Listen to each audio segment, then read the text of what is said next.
여러분 오늘 본문 말씀 읽으실 때 충격을 안 받으세요?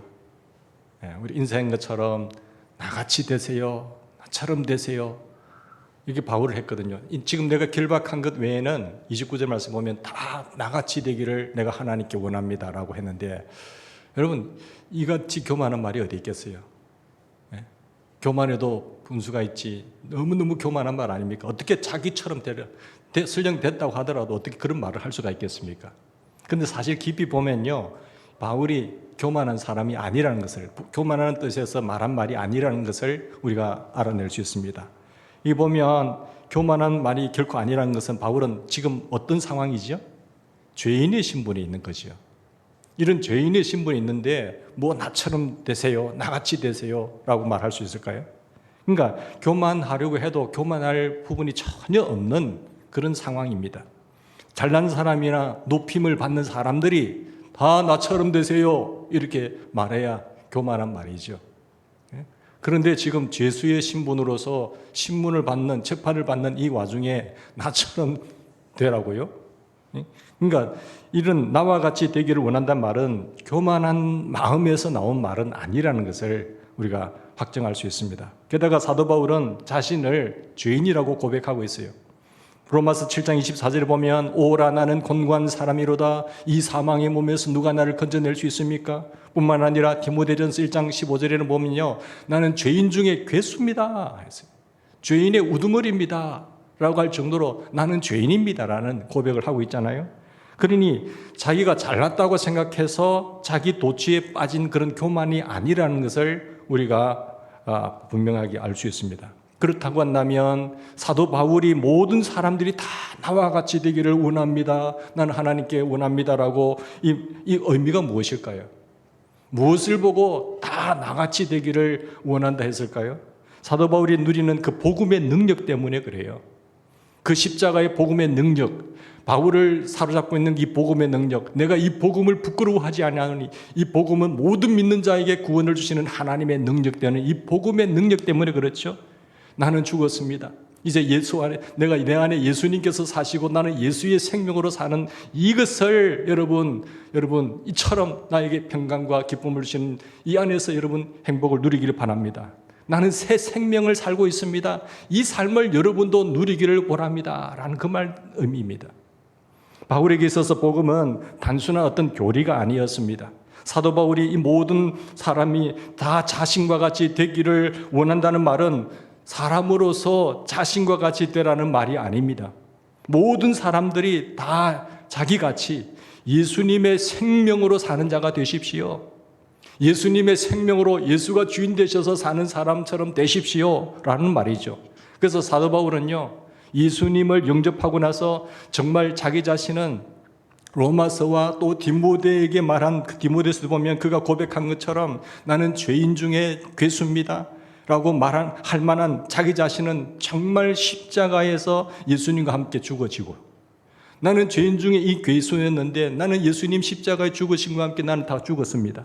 그리고 정말 이제는 예수님이 내 마음에 영접하셔서 내 마음에 오셔서 예수님이 나는 죽고 예수의 생명으로 사는, 예수님이 주인 되셔서 사는 그런 새 생명의 삶, 거듭난 삶, 구원의 삶, 그리고 주님이 되신 삶이 얼마나 놀라운지 모든 사람들이 다 자기처럼 되기를 원한다는 그런 의미거든요.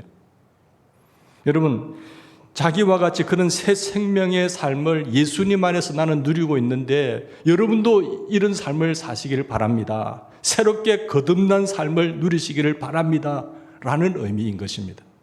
여러분, 예수님의 생명으로 사는 사람은요, 놀라운 담대함이 있습니다. 사도행전 21장부터 26장까지 베드로가 몇 번 재판을 받고 있죠? 지금 6번째 재판을 받고 있습니다. 여러분, 6차례에 걸쳐서 재판을 받는 장면이 나오는데 인상 깊은 것은 이 재판받는 사도 바울의 태도입니다. 여러분, 여기 보면 바울의 담대함이 있지 않으세요? 바울은 재판받는 사람 같지 않습니다. 억울해하지도 않고요, 나를 왜 이렇게 힘들게 하고 괴로워하거나 두려워하거나 불안해하거나 초조한 모습이 전혀 없어요. 지금 죄인의 신분으로서 자기는 지금 죽느냐 사느냐라고 하는 그런 상황 속에 있는데 담대함이 있잖아요. 재판받는 것을 즐기는 것 같아요. 2절 말씀 보세요. 2절에 보시면 읽지는 않았습니다만은 나는 재판받는 것이 너무 감사하다는 것 아니겠어요? 아그리빠 왕이여, 유대인이 모든 송사하는 일을 오늘 당신 앞에서 내가 변명하게 된 것을 다행히 여깁니다. 지금 다행히 여길 상황입니까? 감사해야 될 상황 아니지 않습니까? 지금 오늘 죽느냐 내일 죽느냐 사느냐의 기로에 선 이 사람이 뭐 이렇게 내가 아그리빠 왕 앞에 서 있는 것이, 신문 받는 것이 내가 다행입니다라고 할 말이겠습니까? 어떤 제목인가 지금 결정나는 순간에 그런 심각한 상황이라니까요. 이런 상황에서 지금 감사하다는 이런 뜻이 말이나 되는 것입니까? 정신 없는 사람 아니겠어요? 제정신이 아니죠. 그러니까 바울은 조금도 두려워하거나 조급해하는 모습이 나타나지 않아요. 그러면 바울은 무엇이 지금 다행이라는 말이죠? 재판을 받음으로써 아그리빠 왕에게 복음을 전할 수 있게 된 것이 다행이라는 거예요. 나는 당신에게 이 구원의 메시지를 증거할 수 없는 상황이 올 수 있는데 내가 당신 앞에 이 귀한 복음을, 십자가의 복음을 증거할 수 있는 것이 다행이라는 거예요.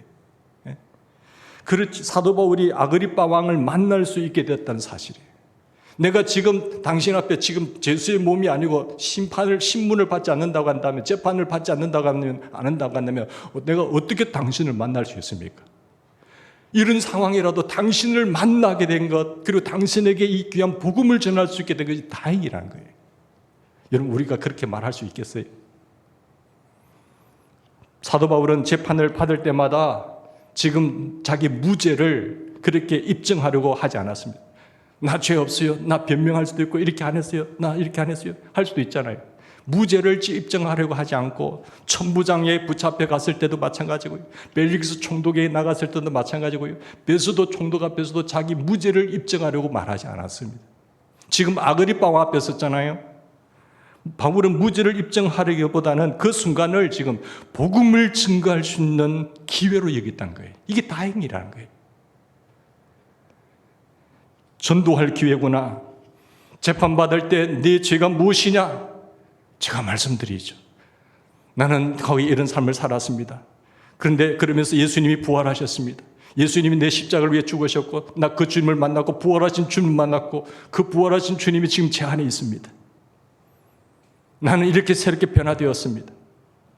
사도 바울이 재판받는 것이 지금 두렵고 힘들고 억울하고 그리고 답답하고 조급할 이유가 하나도 없었던 것이죠. 사도 바울이 이런 태도를 보이니까 그것을 모르는 사람들이 다 의아해하는 거예요. 이 정신 나간 사람 아니냐?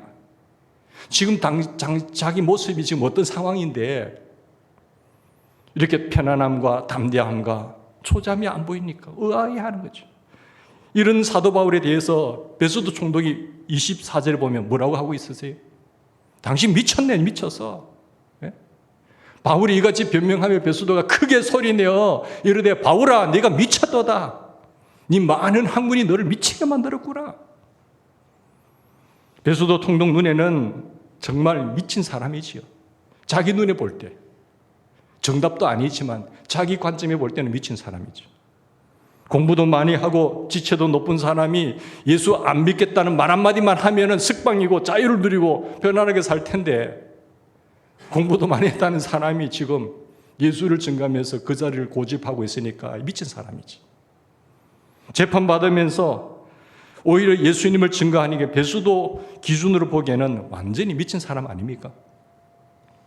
아그리빠 왕은 어떻게 봅니까? 지금 바울이 제수의 신분을 서 있을 때 감히 자기에게 지금 전도하려는 사실을 아그리빠 왕이 느낀 거예요. 그래서 빈정거렸습니다. 자기는 재판하는 줄 알았는데, 지금 바울이 재판받는 줄 알았는데 가만히 듣다 보니까 짜증이 나는 거예요. 네 적은 말로 지금 나에게 전도하고 있니? 그렇게 말하고 있잖아요. 그러니까 나한테 그 몇 마디 말로 나보고 예수 믿게 하려고 하는데, 28절 보십시다. 아그리빠가 바울에게 이르되 네가 적은 말로 나를 권하여 그리스도인이 되게 하려는도다. 사도 바울은 대단한 사람이지요. 자기가 죽느냐 사느냐 하는 그런 기로에 놓여 있는 상황 속에서 그것도 지금 그 기회에 그 순간을 전도할 기회구나. 그렇게 기회를 포착하고 있어요. 내가 언제 이런 사람들을 만나겠어? 아, 이런 사람을 만날 수 있게 하신 하나님께 감사하고, 하나님의 섭리고 하나님의 뜻이고, 내가 언제 이런 왕을 만날 수 있으며 총독을 만날 수 있느냐 말이죠. 그러면서 자기 죄를 고백합니다. 그러나 베스도나 아그리빠 왕이나 바울이 전하는 복음은 받아들였습니까? 안 받아들이잖아요. 그런데요, 그 바울이 말하는 복음에 감동은 받았어요. 예수님을 받아들이고 믿었으면 더 좋았을 텐데 감동은 다 받았다니까요. 30절, 31절, 32절을 보십시다. 30절을 보시면 왕과 총독과 번이게와 그 함께 앉는 사람들이 다 일어나서 물러가 서로 말하되, 뭐라고 말하죠? 이 사람은 사형이나 결박을 당할 만한 행위가 없다는 거예요. 신문하고 조사해 보니까 이 사람은 사형이나 결박을 말하는 그런 행동이 없다는 것 아니겠어요? 모두가 그렇게 인정한 거죠. 그래서 이 사람이 아그리빠가 왕이 이야기합니다. 베스도에게 이르되 이 사람이 만일 가이사에게 로마에 상소만 안 했다고 한다면 지금 석방될 수 있는 사람이다. 죄를 찾지 못한 거지. 죄목을 찾아서 붙여야 되는데 죄가 없는 겁니다. 그러나 로마 시민권자로서 지금 가이사 왕에게 상소를 해놨기 때문에 자기들도 어쩔 수 없는 거죠. 보통 사람이 아니구나. 어떻게 저런 사람이 있느냐는, 그동안 자기가 수많은 사람을 만나보고 재판을 해보았지만 사도 바울처럼 이렇게 당당하게, 이렇게 편안하게 지금 상황이 이런 상황인데 전도를 하다니 정말 놀란 거예요. 그래서 죽일 죄는 전혀 없고 당장 지금 풀어줘도 됩니다. 가이사에게 재판을 받지 않겠다고 한다면은 당장 풀어줘도 된다라는 아그리빠 왕의 말이죠. 그러나 사도 바울은 석방되는 것을 사양합니다. 자기를 위해서 살지 않아요. 내가 하늘의 세계를 보았고 주님을 만났기 때문에 이 세상은 잠깐이라는 사실을 알고 영원한 세상 그 표들을 위하여 부르며 상을 얻기 위하여 복음을 전가하고 자기가 마땅히 해야 될 사명을 감당하는 것 아니겠습니까? 가이사야에서 가서 나는 지금 석방되면 가이사를 못 만나잖아요. 나는 지금 가이사에게 가서 전도를 하고 싶다는 것이에요. 그래서 그냥 풀려나기보다는 재판받는 것을 원하는 겁니다. 우리는 사도 바울의 재판을 통해서 그가 정말 예수님 안에서 거듭난 사람이라는 사실을 우리는 알게 되는 거예요. 우리는 전부 다 하나님 이 문제 해결해 주세요. 저 문제 해결해 주겠어요. 내 편안함을 위해서 주님의 뜻과 의지와 상황은 묻지도 않고 나의 필요만 우리는 원하잖아요. 그런데 하나님은요, 모든 상황이 하나님의 뜻 없이는 이루어지질 않습니다. 참새 한 마리도 하나님 허락 없이는 떨어져요. 그렇다고 한다면 이 문제 속에서 왜 문제가 일어나느냐, 하나님의 뜻을 묻는데 무릎을 꿇고 기도해야 되는데 우리는 그 뜻을 묻지 않고 뭐 해요? 문제만 해결해 달라는 거예요. 그러면 문제가 해결된다고 하나님 뜻이 이루어질까요? 이루어지지 않는 겁니다.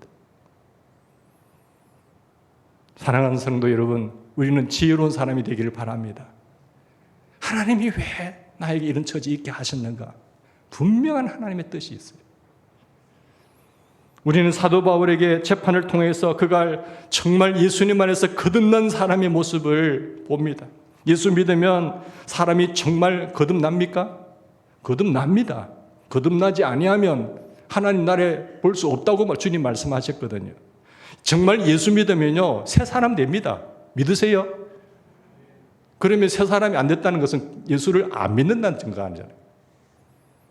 그 안에 자기는 죽지 않고 예수님이 살지 않아요. 예수의 생명이 아니라 안에 주인이 둘이라는 거예요. 그 주인의 인생의 왕자에 예수님을 팽개치고 자기가 여전히 앉아 있는 거죠. 자기 생각과 자기 의지와 자기 뜻대로 살아가는 거예요. 그러면 절대로 교회를 오래 다녀도 거듭나질 않습니다. 사람이 바뀌질 않아요. 자기가 살아있는데, 우리가 로마서 있는 것처럼 세례받을 때 나는 예수님과 함께 죽었습니다. 내가 그리스도와 함께 십자가 못 박혔나니. 그런데 이전에 내가 사는 것이 아니고 바울은 예수의 생명으로 지금 살고 있잖아요. 그렇게 세례받을 때 고백해놓고요. 그 거짓말입니까? 근데 여전히 보면 두 주인이 있으면 갈등이 생긴 거죠. 갈등이 생기다가 예수님을 밀쳐버리고 자기가 앉아있는 거죠. 주인이 그리스도입니다. 살아계신 하나님의 아들입니다라고 고백하고 그분을 영접하는 사람은 하나님의 자녀가 되고 권세를 얻고 되고 하늘 백성이 되는데, 다 거짓말하게 되면 내 말이 거짓말이 되면은 거듭나지를 않는 거지. 사랑하는 여러분, 사도 바울은 본래 이런 사람이 아니었어요.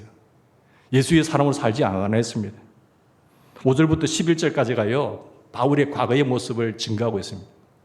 바울은 과거에 자기 자신을 드러내고 있는데, 내가 어떤 사람이었느냐 하면은 나는 엄한 바리새파 사람입니다. 철저한 율법주의자였어요. 바리새인 중에 바리새인이었고 나사렛 예수의 이름으로 대적하는 사람이었다는 사실이죠. 제사장의 명을 받아서 지금 예수 믿는 사람들 핍박하고 감옥에 가도록 죽이러 가다가 예수 만났잖아요. 그렇습니다. 바울은 핍박자였고 성도들을 옥에 가두는 자였습니다. 포행자였습니다. 회방자였습니다. 율법에 대한 열심이 어느 정도였느냐 하면 과격하고 사납고 거칠 정도로 자기의 뜻과 의지를 절대로 굽히지 않고 이루는 사람이었습니다. 어떤 것인 장애물이 있다고 하더라도 그 장애물을 부수고 그리고 들어갈 정도로 강한 의지의 사람이었어요. 나 과거에 이런 사람이었습니다. 그러던 바울이 예수님을 만납니다. 그때 네가 핍박하는 내 예수라고 하는 거예요. 깜짝 놀란 거예요. 교회를 박해하고 예수 믿는 사람 잡아 죽이는 그것을 예수님을 핍박하는 것이었다. 너는 나를 핍박하는 자였구나. 예수님을 만나고 난 다음에 정말 그러고 나서 변화된 거예요. 사도 바울만 그렇습니까? 예수를 만나면 모든 사람들이 다 그 성격의 성품이 바뀌게 되어 있습니다. 예수님이 얼마나 무능력하면 그 사람을 못 바꿀까요? 예수님이 주인 안 돼 있단 말이에요. 예수님을 주인으로 그 생명으로 살면 그 강팍하고 깡패나 원수나 도둑놈이나 강도나 다 바꿉니다, 하나님. 문제는 예수님이 나의 주인으로 받아들이느냐 안 되느냐. 이것이 여러분에게 정말로 우리가 되기를 축복합니다. 오늘 나의 얘기가 되어야 돼요. 이것이 나의 복음이 되고 이것이 하나님의 은혜가 되어야 돼요. 바울만 그런 것이 아니라 정말 예수님을 만나고 그분을 나의 주인으로 모시면 다 변화된다는 사실이에요. 말만 복음을 전하는 것이 아니죠. 바울을 보십시오. 그에게 풍기는 인격이, 성품이 얼마나 온유합니까? 감동을 주지 않습니까? 본문에 보면 바울이 분노하는 것을 볼 수 있습니까? 원망하는 것을 볼 수 있습니까? 무례한 태도를 볼 수 있습니까? 그러면서도 범접할 수 없는 그의 권위가 있잖아요. 베스도 앞이나 벨릭스 총독 앞이나 그리고 아그리파 왕 앞에서 볼 때 신문을 당하는데 흥분하지도 않아요. 두려워하지도 않아요. 평안하면서 자기 할 말 다 하는 거잖아요. 그러면서 그들을 존중하면서 이야기 다 하는 거예요. 화를 낸다든지 큰 소리를 낸다든지 이런 말 전혀 없습니다. 담대하면 당당함이 있는 거잖아요. 왜? 그 안에 주님이 역사하니까. 사랑하는 여러분, 그러면서 담대하게 했는데 두 사람은 물론이요. 그래서 이 상황을 본 지금 베스도 총독이나 아그리파 왕뿐만 아니라 옆에 앉아있는 버니게나 그리고 아그리파 총독이나 대제사장들이 앉은 사람들, 모든 사람들이 앞에서 다 여러분 저처럼 되기를 원합니다 라고 하나님 강구하잖아요. 이게 예수 믿는 사람입니다. 여러분 전도하실 때요, 나처럼 되세요 하셔야 돼요. 그것은 물질에 많고 적음이나 이런 것이 아니라 나처럼 되세요. 예수님께서 살아서 역사하시는 그 평안함과 그 입복을 누리시란 말이지. 여러분은 사람들에게 전도할 때에 예수 믿으라고 복음을 전할 뿐만 아니라 모두 다 나같이 되기를 원합니다. 그 감동이 있어야 전도가 되는 겁니다. 그래서 우리 관계를 맺고 좋은 관계를 맺고 이야기하면서 기도하면서 하는 이유가 그거죠. 여러분 모두 다 나처럼 되기를 원합니다 라고 할 자신이 있는 것이 이게 진짜 전도예요. 진짜. 그래서 기도를 많이 해야 돼요. 하나님 나에게 그런 영향력을 주십시오. 주님 나 참 잘못 살았습니다. 용서해 주십시오. 회개하면서 하나님께 구하셔야 돼요. 나이처럼 할 수 있도록 내가 복음 안에서 자유와 행복을 누릴 수 있도록 도와주시고 나의 전도 대상자에게 그 주님을 보여줄 수 있게 해주세요. 이 사람이 나를 통해서 예수님을 볼 수 있게 해주세요. 그런 애절한 기도가 있어야 되는 거예요. 여러분 어느 분께서 아이들이 왜 엄마와 선생님을 싫어하는 줄 아세요? 물으셨어요. 모른다고 했더니 옳은 말을 기분 나쁘게 하는 분들이라고. 엄마와 선생님은 옳은 말을 기분 나쁘게 한다. 엄마도 자기 자식이니까 다 옳은 소리 아니겠어요? 선생님도 학생들에게 다 옳은 소리 하지요. 그런데 기분 나쁘게 하니까 아이들이 바뀌지 않는다는 거예요. 웃었습니다. 공감했습니다. 근데 제가 하나 더 붙여 생각하는 것은 기독교인들도 다 똑같다. 우리가 세상 사람들이요, 우리 기독교인들 보고 뭐라 하는 줄 아세요? 말은 잘하네. 그건 네 말 맞다. 그런데 그들이 감동을 안 받아요. 너나 잘 믿어라. 그죠? 말은 옳은데 기분이 나쁘다는 거죠. 네 말 들으니까 기분 나쁘다. 그러니까 전도문이 맡기는 것입니다. 옳은 말을 기분 좋게 하면 감동을 받잖아요. 나도 너처럼 되고 싶다. 그렇게 될 텐데 내 삶이 그것을 안 받쳐주면 전도는 안 되는 겁니다. 한국교회 성도들에게 숙제가 뭔지 아세요? 충성과 열심은 대단합니다. 얼마나 열심입니까? 근데 인격은 변화되지 못하고 하게 되면 내가 움직이는 것만큼 그것은 화가 되는 거예요. 인격이 변화되지 못한 채 열심히 움직여 보세요. 가는 곳마다 사고를 치는 겁니다. 삶으로 불신자들을 감동을 시키지 못하는 거죠. 가만히 있는 게 나아요, 그런 사람들은. 사랑하는 여러분, 우리의 옛사람은 이미 십자가에 못 박혔습니다. 여러분 믿으시죠? 정말 정직한 말씀이죠. 여러분 세례 받으실 때 정직하게 고백하셨잖아요. 이제는 예수님 생명으로 사는 거예요. 예수님이 내 안에서, 주님은 나를 통해서 일하고 싶으세요. 그런데 내가 여전히 살아있으면, 그것이 거짓말이 되면, 나는 십자가 못 박혔다는 거짓말이 되면 주님은 내려오는 거예요. 그 사람을 통해서 일을 못 하시는 겁니다. 예수님을 바라보며 사는 자가 되었다는 말인데, 예수님을 바라보면 어떤 환경 속에서도, 어떤 사건 앞에서도 두려워하거나 조급해하거나 그리고 분노하지 않게 됩니다. 왜? 마음이 평안하니까.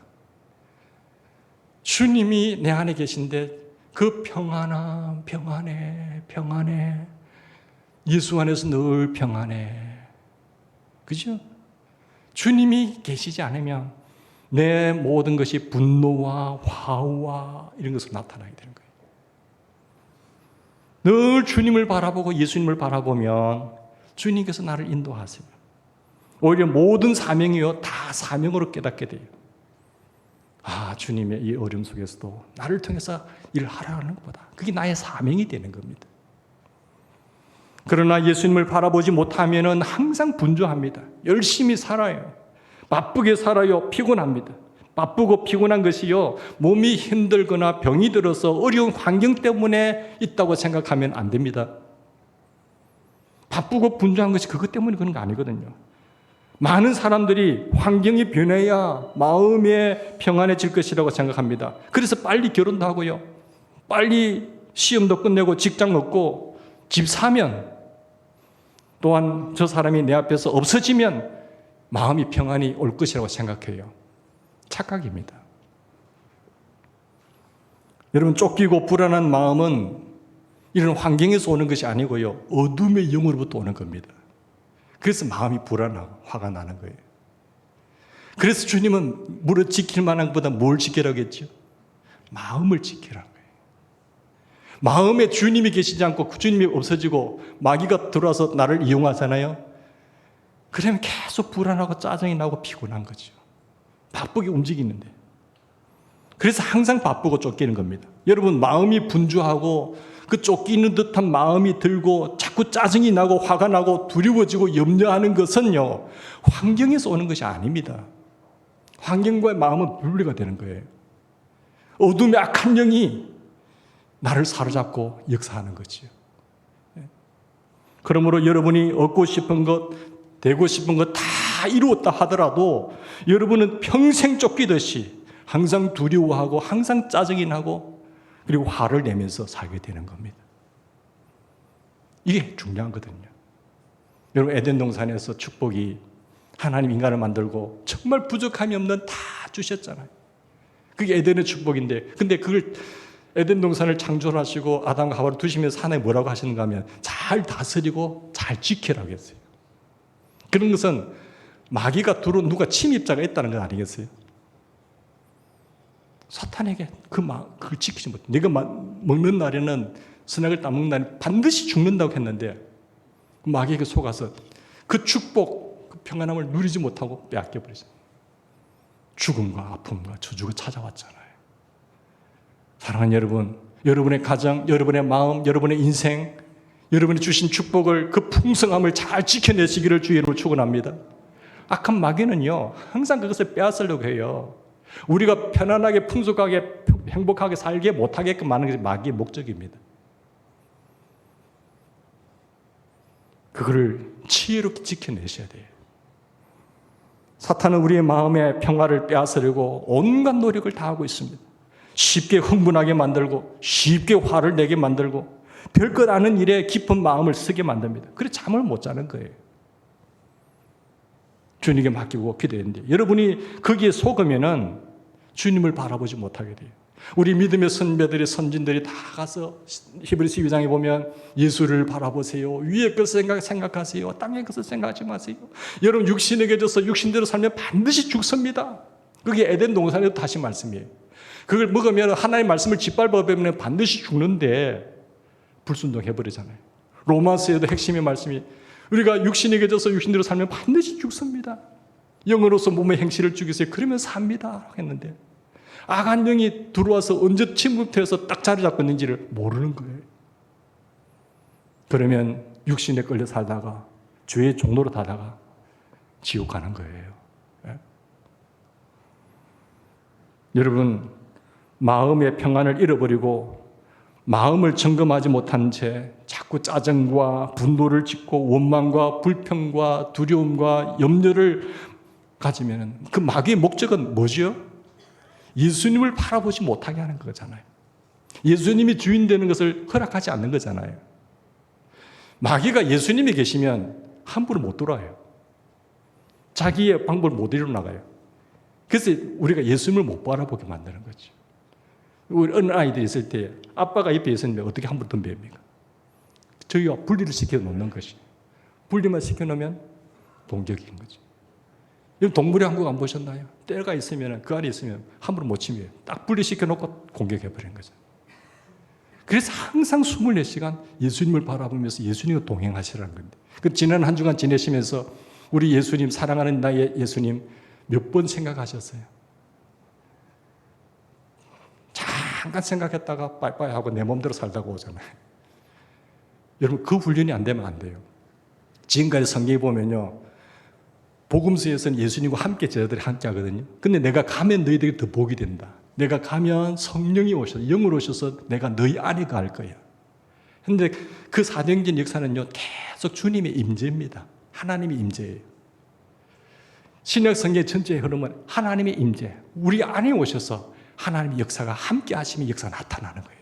그런데 내 안에 주의 성전된 이 몸에 너희가 하나님의 성전이고 하나님의 성령이 내가 그런 것을 알지 못하느냐? 이제 너희는 너희 것이 아닌 네 몸으로 내가 너를 피로 값주고 살려서 넌 내 것이 아닌데 여전히 그 주인의 자리를 자기가 앉아 있는 거예요.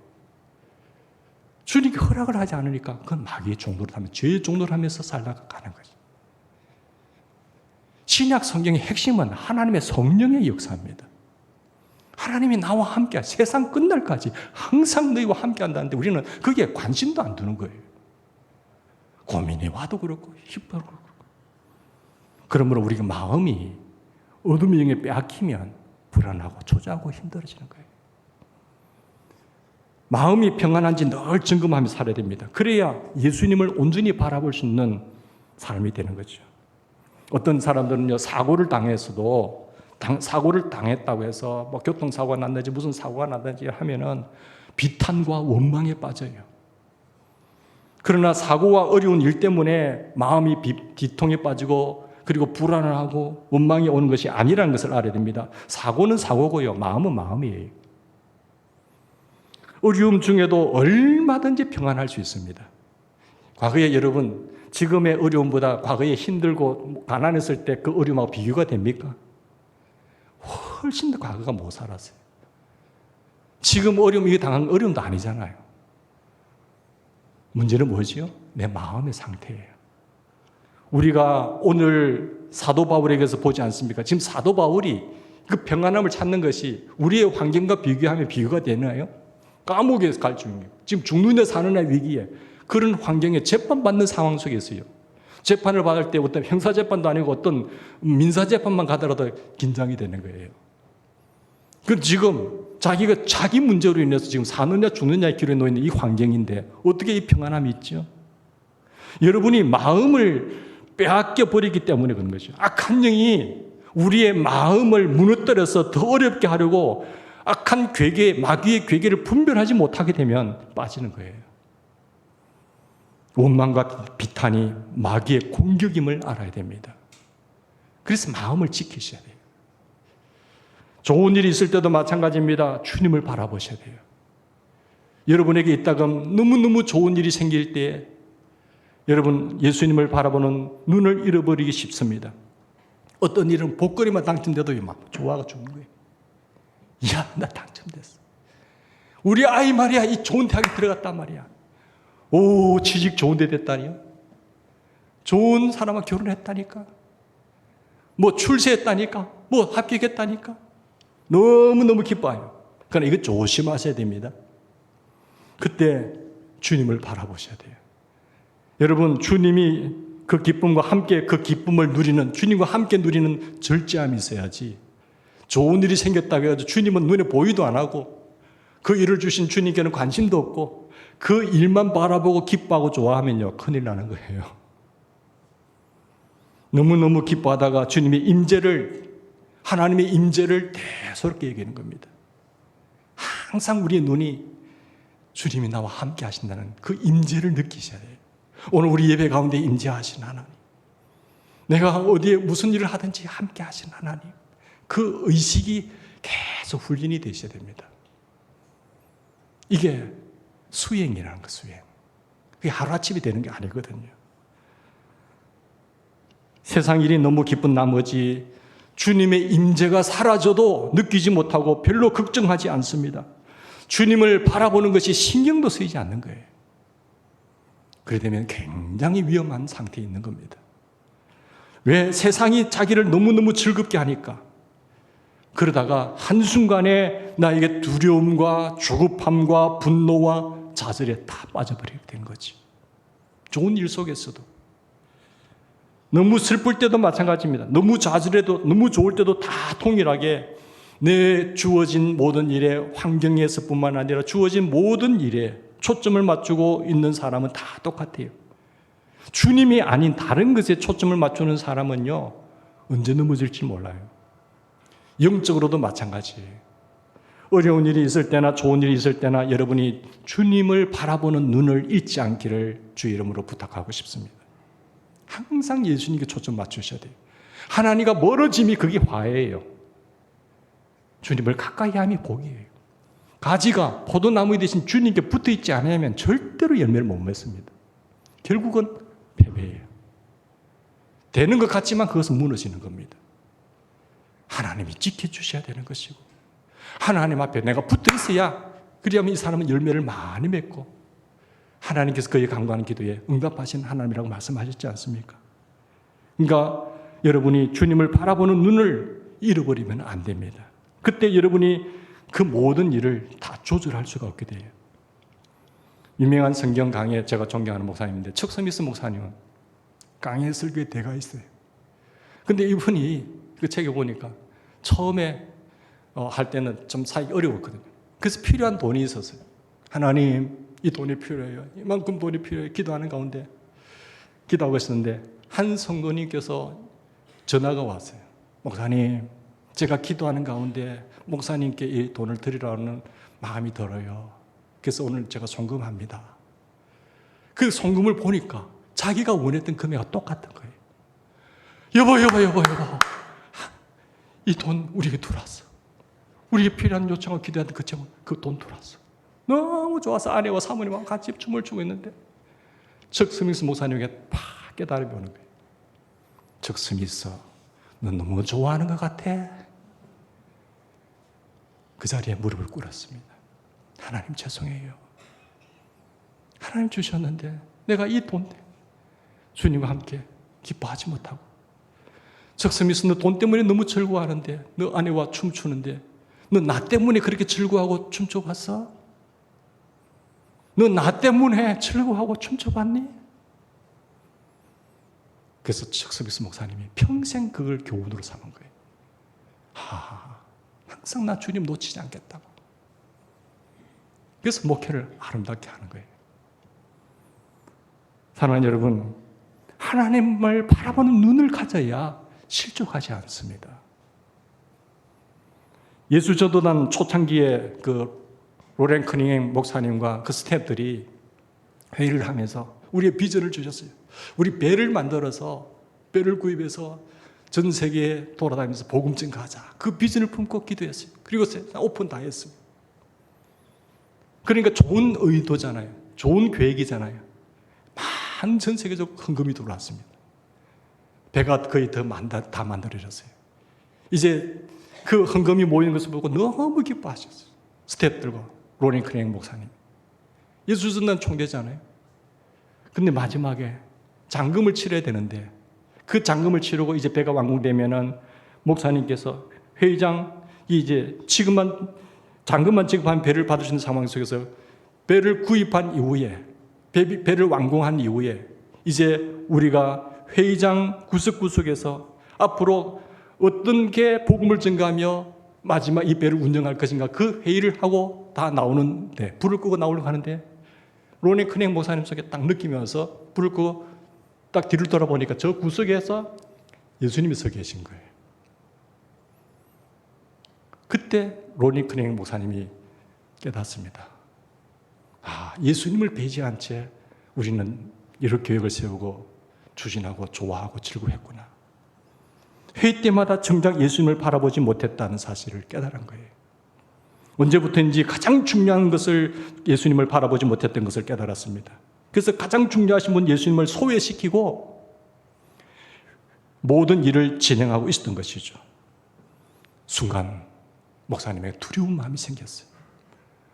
이건 우리의 계획으로, 우리 마음들이 우리 힘으로 했구나.